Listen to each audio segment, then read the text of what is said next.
Thank you, Marion, and thank you, ladies and gentlemen. And thank you, James. A very good presentation, very enlightening. I have a problem today. I'm still trying to solve it as I begin my presentation, and the problem is, what am I going to talk about? And Marion just answered that question. She said about 50 minutes. The reason that's a problem for me is because I'm used to speaking before groups that don't know anything.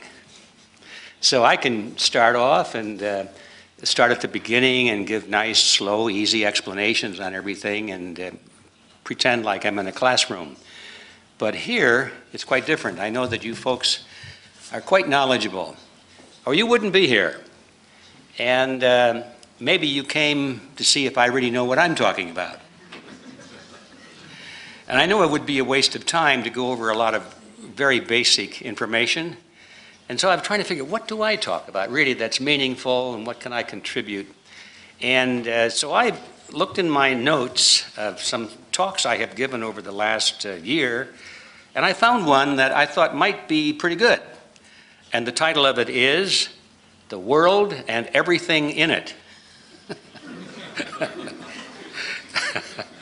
In other words, it's not really a speech or a lecture at all. It's just a little bit of this and a little bit of that. And if I relate all of these little bits of this and little bits of that to the topic of money and gold and the monetary system and the Federal Reserve, maybe it will serve the purpose. And that's what I'm hoping that I will accomplish today.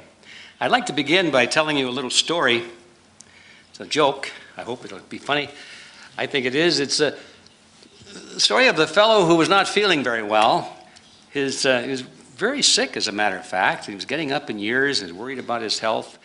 And he turned to his wife one day. He says, "You know, I don't feel so good. I'd like to, can you drive me into the doctor and have him look at me and find out what's wrong?" So she said, "Sure, I'd be glad to do that." So into the doctor they went, and the doctor examined him carefully, and he was shaking his head.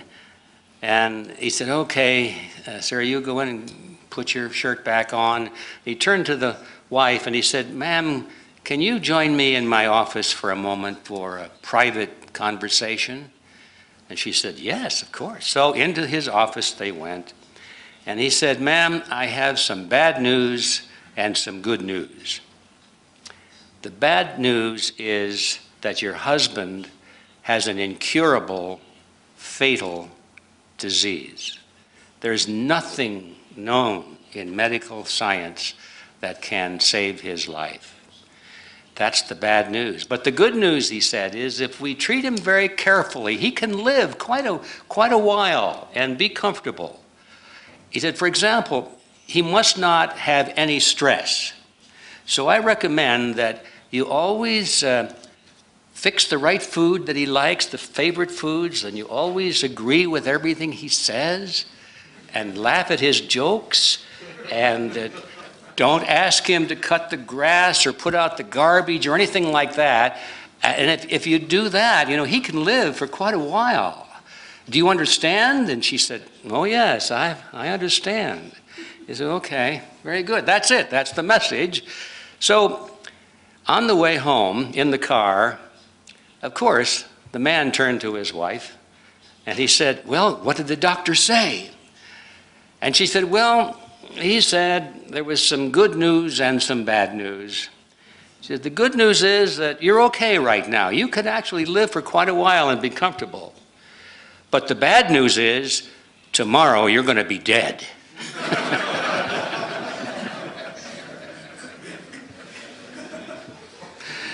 Well, the alleged connection between that story and my presentation is that the good news and the bad news is that the bad news is that I'm going to be jumping around and it has no great organization. But the good news is that it probably won't last very long. There will be time for questions and I hope for some answers. And so I think the best place to begin is to at least take this giant topic of the Federal Reserve System and condense it down to what I might call a 3-minute seminar. I think I I know more about the Federal Reserve System than I want to know, and I've been dealing with that, almost sleeping with that topic now since 1994, when the first edition of my book came out. And it's hard to talk about the Federal Reserve without taking a lot of time, but in view of the arrangements here today, I will try and condense everything of importance about the Federal Reserve down to about 3 minutes, and I think it can be done. The first thing we have to know about the Fed is that it is a cartel.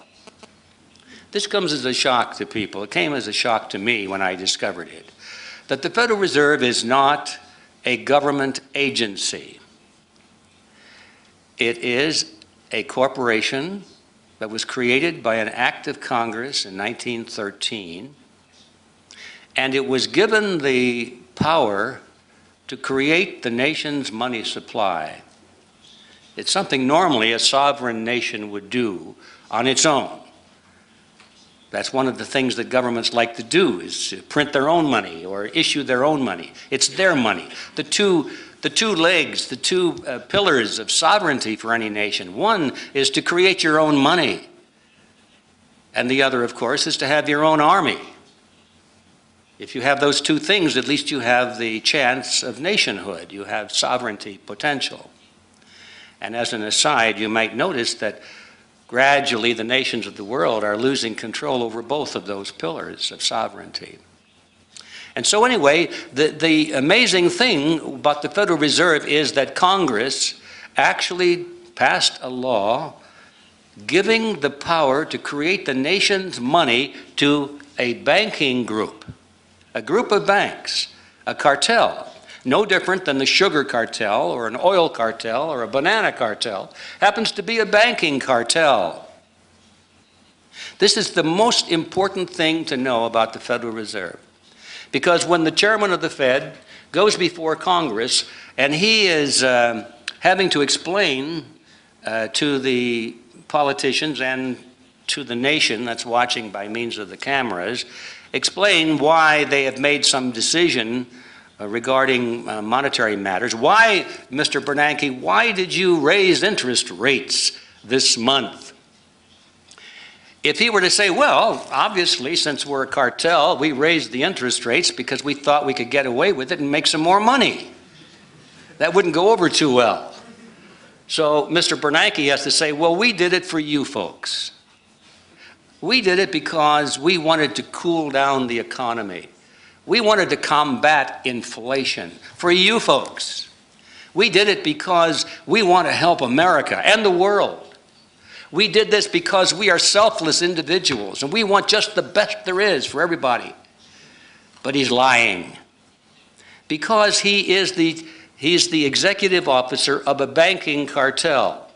And the purpose of all cartels is to service the needs and advantages of the members of the cartel. Period. This is the first and perhaps the only thing that people need to know about the central banks of the world, the Federal Reserve being one of them, is that they do not represent the people. That is not their mission. That is not their assignment. They have one central assignment, and that is to service the members of the cartel. Mr. Bernanke follows orders. He does not create policy. He is told what the policy is going to be. And the people who tell him what the policy shall be are the heads of the largest banks in the cartel, the big New York banks. This gets a little more complicated in modern times because there's now a blending or an interlocking, a networking between all of the central banks of the world. And they're moving rapidly, as many of you know, toward an international central bank, probably serviced through the IMF or some other institution through the United Nations. It's gradually morphing into an international structure, but at the same time, right now, we still have these individual national central banks, and they're all cartels. And even though they may have been supposedly on the surface been nationalized, and they're supposedly agencies of the federal government, if you examine their structure, you find that essentially they're the same as with the American Federal Reserve. They are dominated by the private banks. Once you get that picture clearly in mind, then everything falls into place. Everything. All of the unanswerable questions. Why did they do this? Wasn't that a stupid thing to do? Don't they know that's going to hurt the economy? The answer is they don't care about the economy. They care about the banks. And so when the banks fail and the economy crashes and they want to do this and that, why? They want to bail out the banks, notice. Did they bail you out or me or anybody else? Even the corporations they bail out are not all corporations, only the ones that owe money to the banks. The ones that are having trouble making their payments to the banks. Those are the ones they bail out, so the money comes from the taxpayer, through the Federal Reserve, through the agencies of government that loan this money to the corporations and to the banks and to the other countries of the world, all of whom owe money to the banks. If you follow the trail with the money, it always comes back to the banks. And so we're living in a system of the banks and for the banks, and that's the reality of the Federal Reserve System. What's happening in America today is based on the fact that most Americans do not know that reality. They still are struggling under that myth that somehow or other the Federal Reserve is an agency of the government, and that somehow if they just write a letter to their congressman or go out and demonstrate on the streets and occupy Wall Street and carry placards and so forth, that somehow that's going to change something, when in reality it's not going to change a thing. You'll notice that especially in the United States, I'm not too familiar with what's going on in Europe, although the reports I get indicate that it's not too different. The most active groups are calling for exactly what the banks want. The crisis, the economic crisis, has been created by a merger between banking and government. We do not have, in fact, one of the points I want to make, and I'll jump to it right now, is that we no longer have a free market anywhere in the world. Even though people still talk about, capitalism. They say capitalism is failing. This is why we have this problem, right? We haven't had capitalism in the world since at least World War II, and probably going back to World War I. That's when the free market capitalism was destroyed. Was gradually replaced, month by month, more and more government regulation, more government partnership with the banks, until finally today it's impossible almost to tell where one leaves off and the other begins. It's a partnership between government and banks. And it's been sold to the voters because they think that because the government is involved, somehow that's representing their interests. Because they vote for the politicians, and therefore they think, my politician, the guy I voted for, is serving me, and he's regulating the banks. When in reality, it's more the other way around. The politician that I voted for is being regulated by the banks, because the banks create the money that the politicians need to be elected. It's as simple as that. It's the corruption of the old system, and that's the reality of today. So what more can I say about the Federal Reserve System, except that it's a fraud, and it was designed from the very beginning to be a fraud. It was designed to bail out the banks when inevitably the founders of the Federal Reserve, all of them big bankers themselves, knew that the system they were creating would eventually convulse, or could eventually convulse, and that when that time came, there must be a mechanism in place to get the money from the taxpayers in the name of protecting the public. In a nutshell, that's what we know about the Federal Reserve System. Okay, the world and everything in it includes a lot more than that. So let's go to the economy. What's happening to the economy? Sometimes you hear people say, well, yeah, it's really bad. You hear this on television a lot. It's really bad, but don't worry, it's going to get better. In fact, it's already getting better. We're on the cusp of recovery. We've gone through this before. There have been ups and downs, booms and busts. We've had some really bad times, but Don't worry about it. It's in good hands. We've made mistakes, but we've learned from our mistakes, and we're working smarter now than ever before. And somehow or other, this is just another cycle. I'm here to tell you this is not just another cycle. James had shown you on the chart there how there are certain things happening in the world of money that have never happened before in history.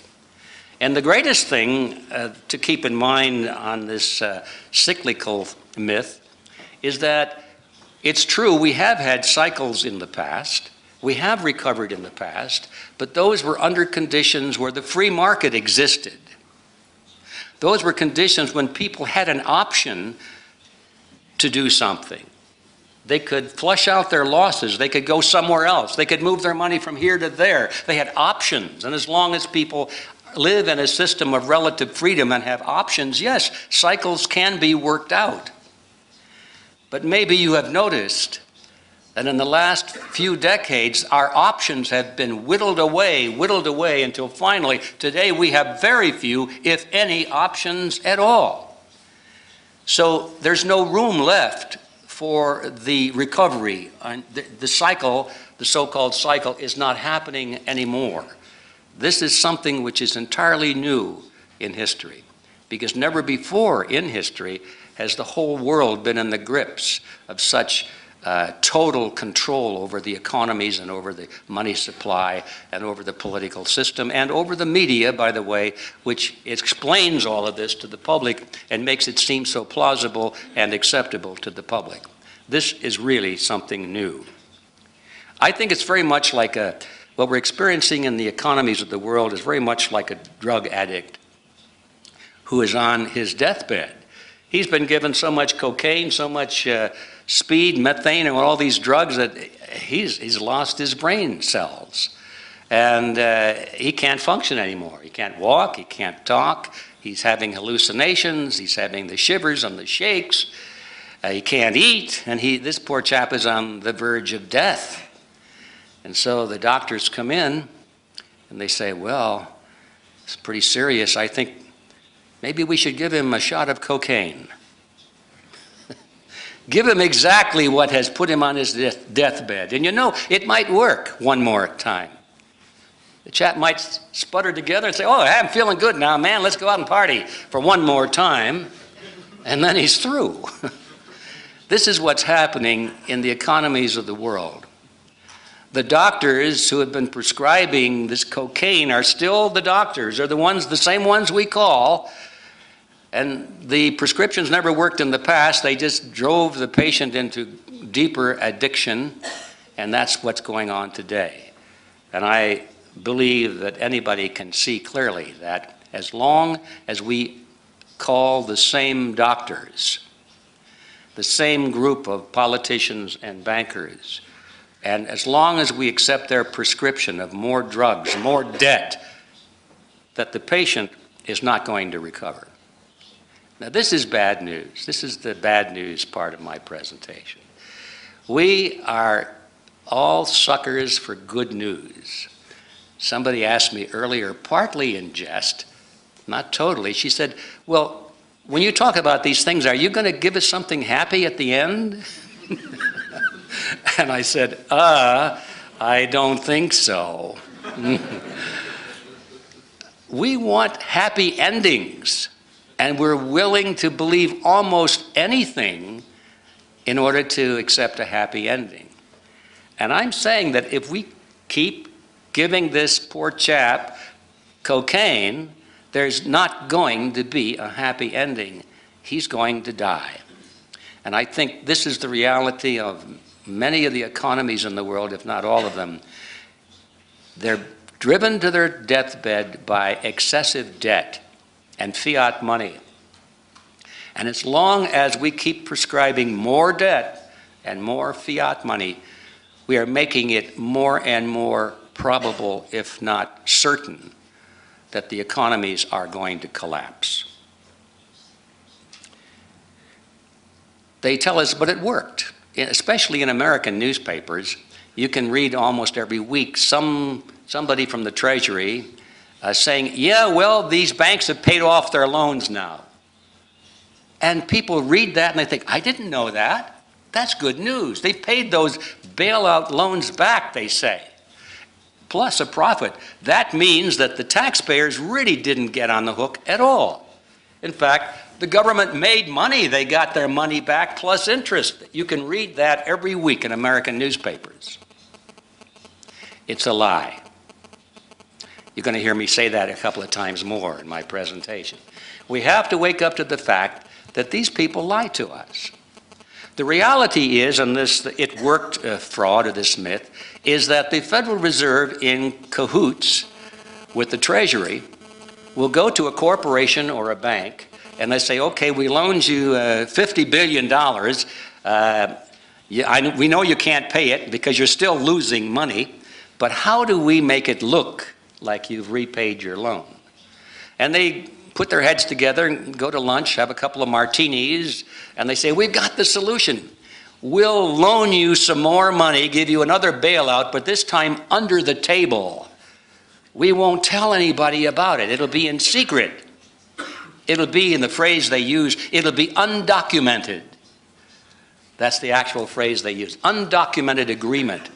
And so the Federal Reserve and the Treasury, in cooperation, will give the bank that owes $50 billion, they'll give them $52 billion, so the bank can pay back the $50 billion plus a little bit of interest, and then they go to the news media and say, look, they paid back this bailout and the government made money, but they will hide the fact that the additional money was loaned under the table. This is, believe it or not, ladies and gentlemen, this is exactly what is going on. Plus the fact that they're playing tricks with the books. If you think Enron bookkeeping was interesting, you haven't seen anything yet. One of the advantages to an audit of the Fed, which originally I didn't support an audit of the Fed because I thought it was a waste of time. I said, why do we talk about auditing the Fed? Why don't we just abolish the Fed? Let's get on with it, you know. But then I came to realize that there are so many tricks like the one I'm describing now that will never come out unless there is a very serious audit. And these are some of the tricks that are being buried. We already know that some of them exist because little pieces of the information are leaked in the press. And some of the players will talk about it and then say, oops, I shouldn't have said that, sort of thing. But anyway, that is what's going on, which means that the problem is getting worse by the day, even though we're constantly being told by our leaders that we've turned the corner, is what Mr. Obama likes to say. We've turned the corner, and we're heading back now to prosperity, and it's a lie. Nobody in this room, I think, doubts whether we're going to have inflation or deflation. But that's a question I receive a lot from audiences. Thank you. That's what, 5 minutes? Okay. That's good. I see it as nothing but inflation. And sure, there may be periods of deflation in some markets. Certain previous bubble markets will experience deflation, such as the stock market and the housing market, because they were greatly exaggerated in the first place, and there's a lot of space in there for correction. And I think we're going to see that. But aside from these two bubble markets, the real market where people live, I mean, gasoline, groceries, education, all of these things, I see nothing but inflation. And the reason for that is because if you make an analogy that, let's take the total economy and the amount of money in the economy as a bucket, let's say, and you pour water into the bucket, that is the new money coming into the system. And you take a look at the statistics and you say, wow, all of this new money, billions and now trillions of dollars going into the bucket, into the money supply, and yet it's just a little bit of it spilling over. We have a relatively small amount of inflation considering all the new money that's being put in. Why doesn't all of that water flow out of the top of the bucket in the form of inflation? And the answer is because, well, there's several answers, but the main one is that if you look at the bottom of the bucket, there are some holes. And while they're pumping new money into the bucket, into the money supply, there's a lot of it going out of existence, out of the bottom of the bucket. Now, what's that all about? Well, you see people are losing their jobs, they're losing their savings, they're having to sell their houses. They thought they had, let's say, $500,000 in equity in their house. That was part of the money supply because it was considered, like M3, M4, and so forth. But now they suddenly find out they can't sell their house for $100,000. And that money drains out of the money supply for the nation. And so while they're putting new money in, there's a lot of old money going out of existence as people write off bad debts, primarily. That's the source. And of course, they ship a lot of it overseas, too, because there's still plenty of countries that are willing to take these dollars because their own economies are even in worse shape. So the bottom line is that the reason we don't see any more inflation than we have so far is because a lot of the money is going out of existence. At the same time, huge amounts are coming into existence, which doesn't completely solve the problem, because notice something else. The difference between who is at the top of the bucket and who is at the bottom of the bucket. The ones at the top of the bucket getting the new money by the trillions, those are the politicians and the corporations that are politically favored, the politically favored class, the ones with the contracts, the ones getting up to the trough, the government trough. They're getting fabulously wealthy from this. The bankers themselves are getting, this money is being bailed out, and they're getting their bonuses and their pay increases and all kinds of insider information that they can put money into certain investments that they know are going to be favored, and they make money. Some people are making a lot of money. But who's at the bottom of the bucket where the money is falling out? That's the middle class. Those are the people who are losing their homes, losing their jobs, losing their savings. So the net analysis of all of this is that not only is this money flowing through the system, but there's a great shift of wealth. The poor, of course, doesn't make much difference for them because they're going to be on welfare anyway. But the middle class is being squeezed out of existence in this process.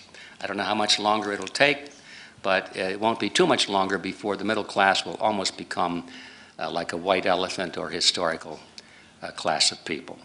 Well, all right, thank goodness I'm getting the red card now. I could talk about other things, where we're headed and so forth, but if you have questions about anything else, let's take those questions, and I can maybe cover some of this in that fashion.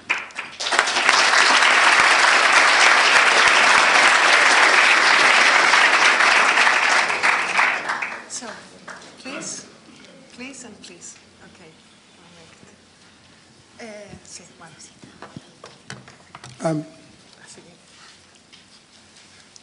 Thank you, Edward, and also thank you, James, because both of you are giving us the opportunity to get educated. Question to Edward.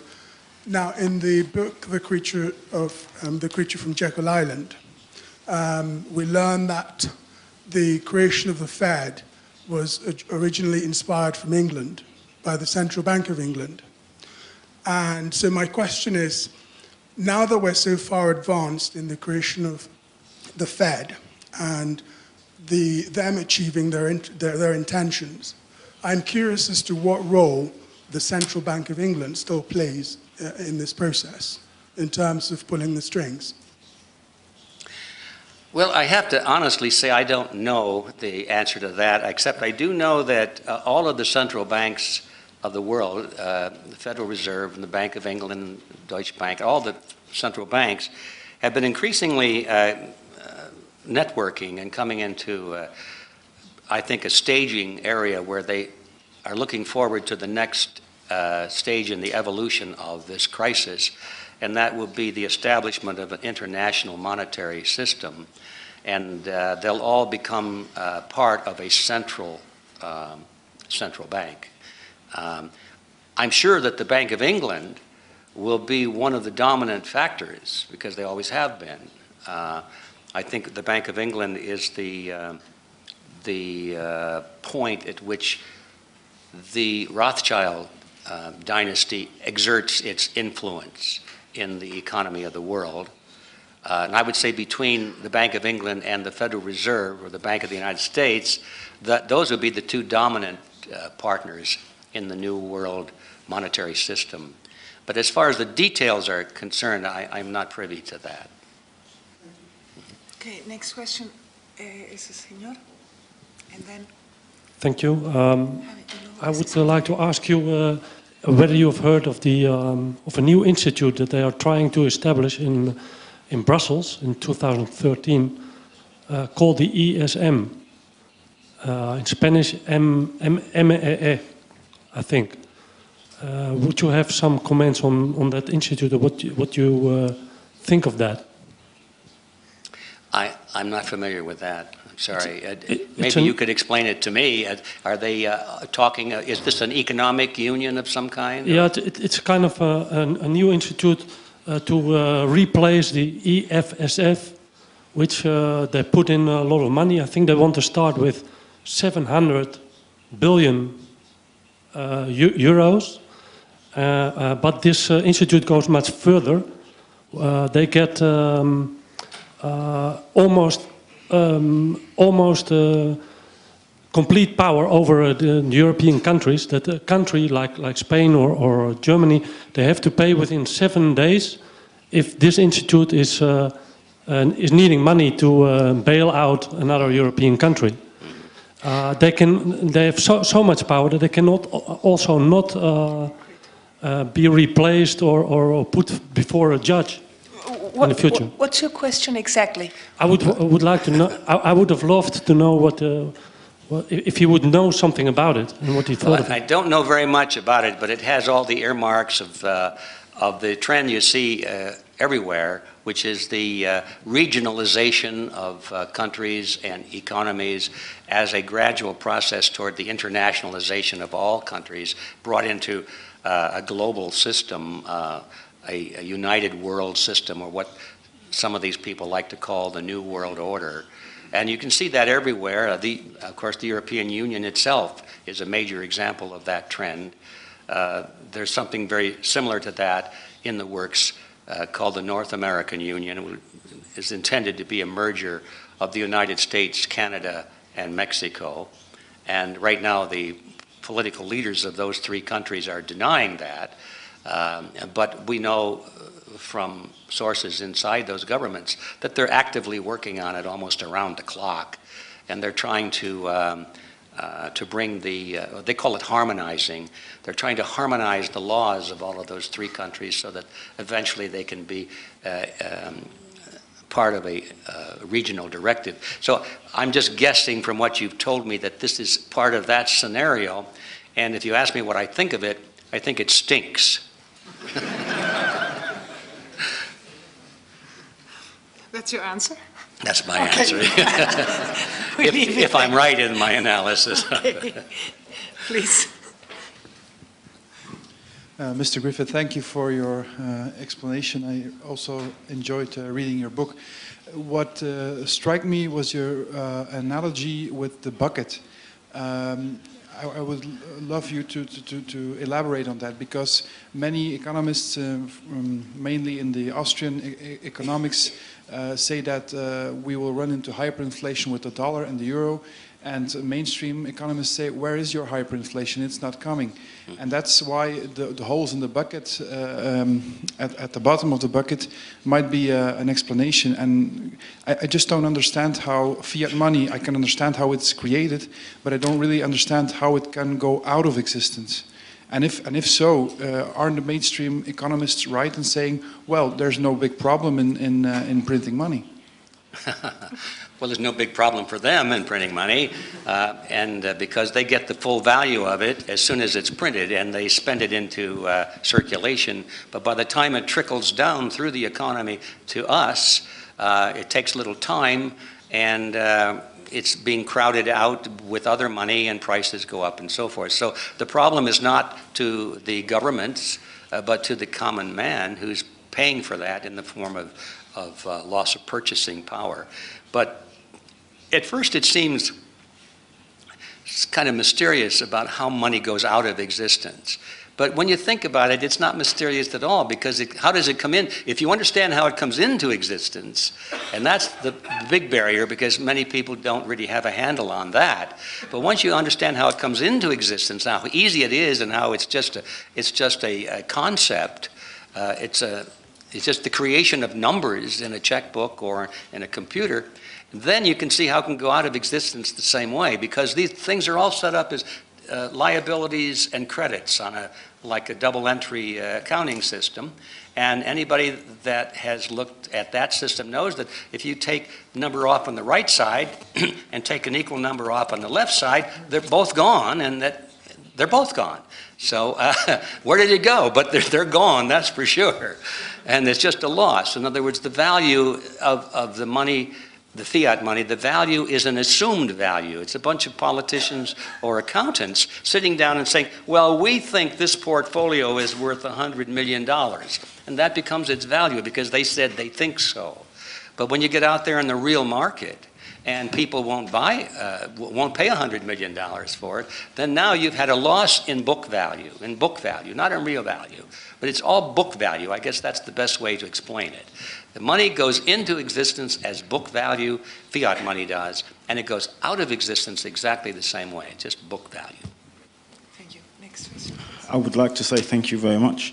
But I've got a question regarding, at a conference in Munich last week, Professor Dr. Bocker described a scenario in which the liberty of people will be absolutely taken away in the Western countries, where he actually even would go that far in order to say that one should consider leaving the Western countries. Do you think there's something to it? And if, which country would you recommend?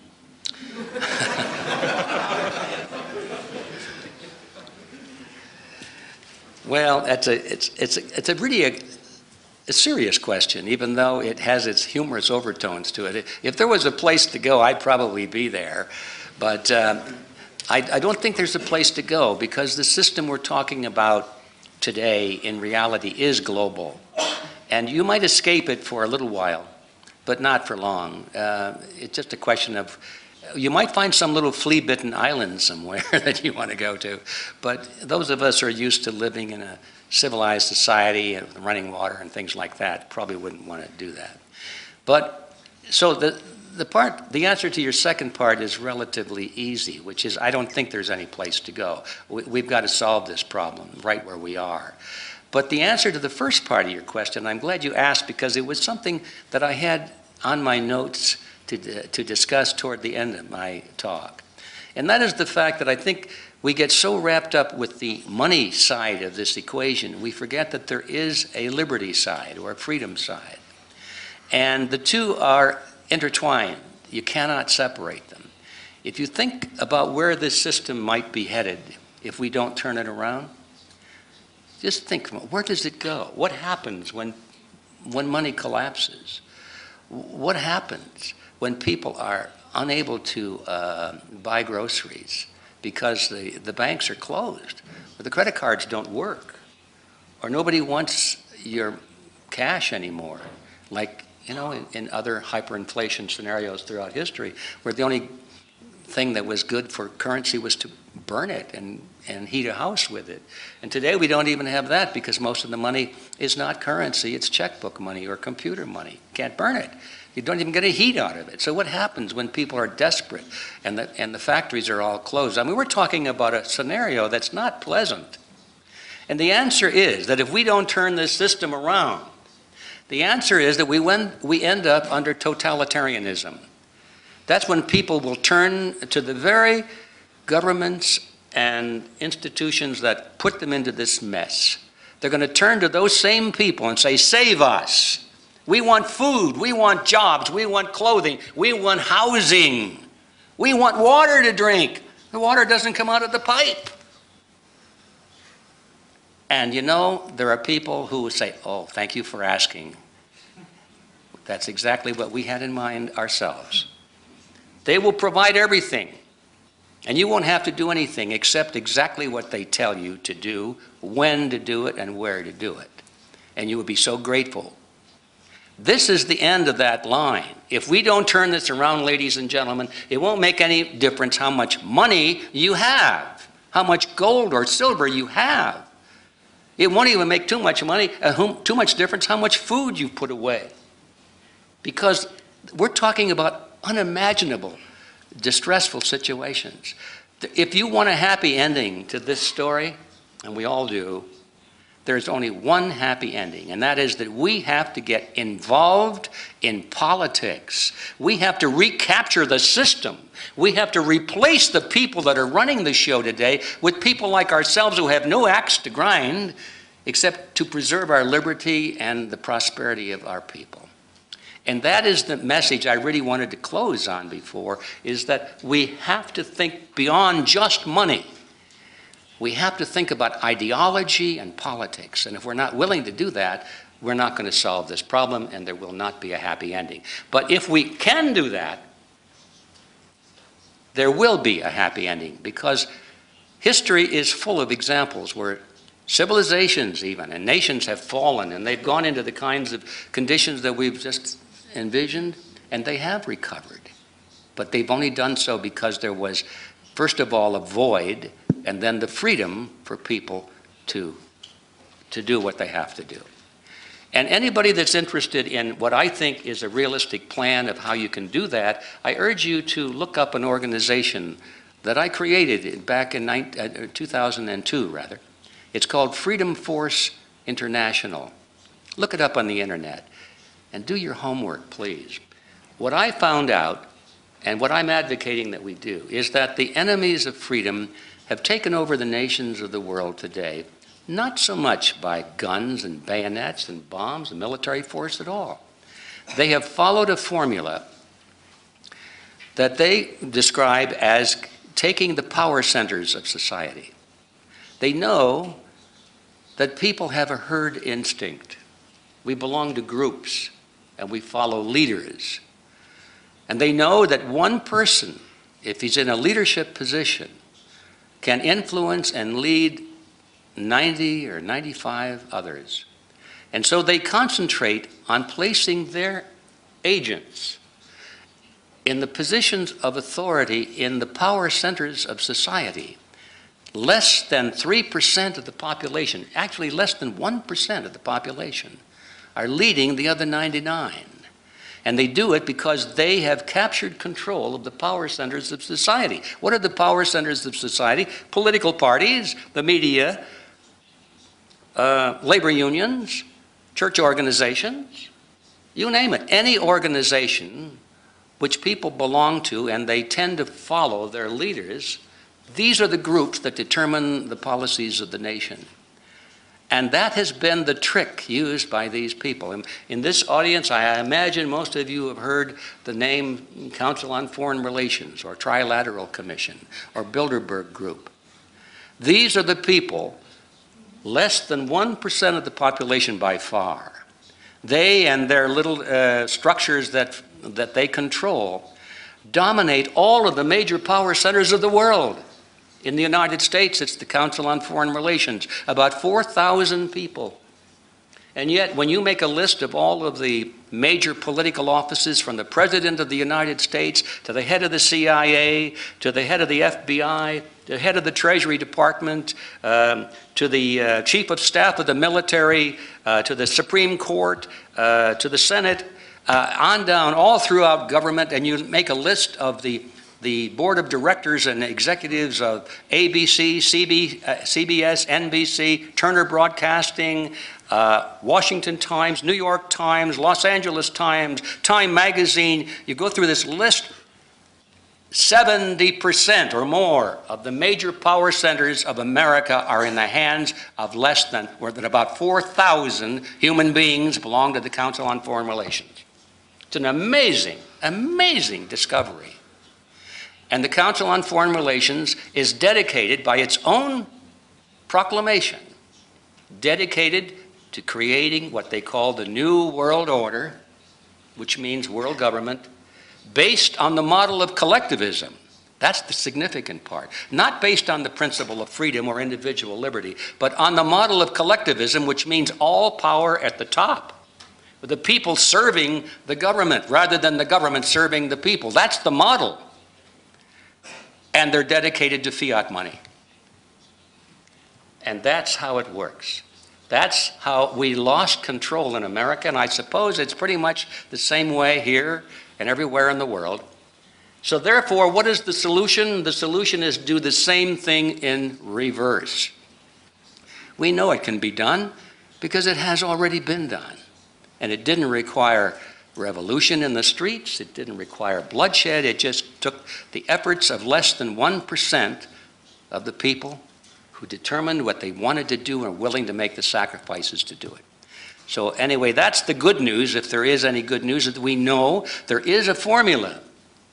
And it will work because it has already worked. And we are putting it into operation right now.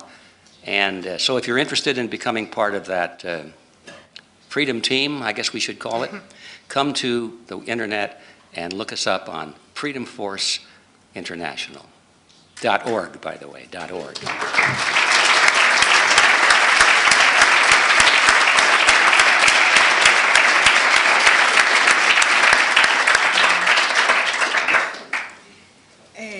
A ver, ¿otra pregunta? Disculpen, no veo bien. ¿Eso es que no? Ahí arriba.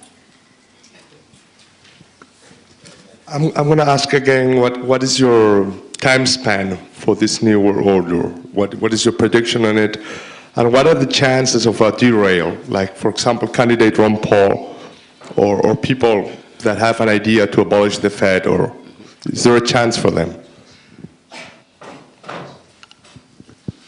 One of the problems we have is people often ask, as you just did, it's not an illogical question at all. It's a perfectly logical question. When will this happen?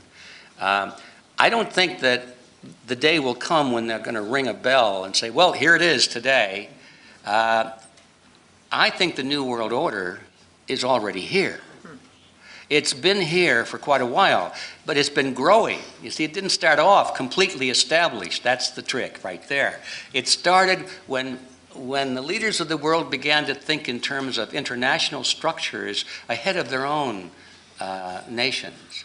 It happened when leaders of the world began to adopt fiat money and use that mechanism for funding their operations. It happened when the universities switched the curricula over to teach collectivism to the young people going through there, that the idea that the group is more important than the individual, you know, it must be sacrificed if necessary for the greater good of the greater number.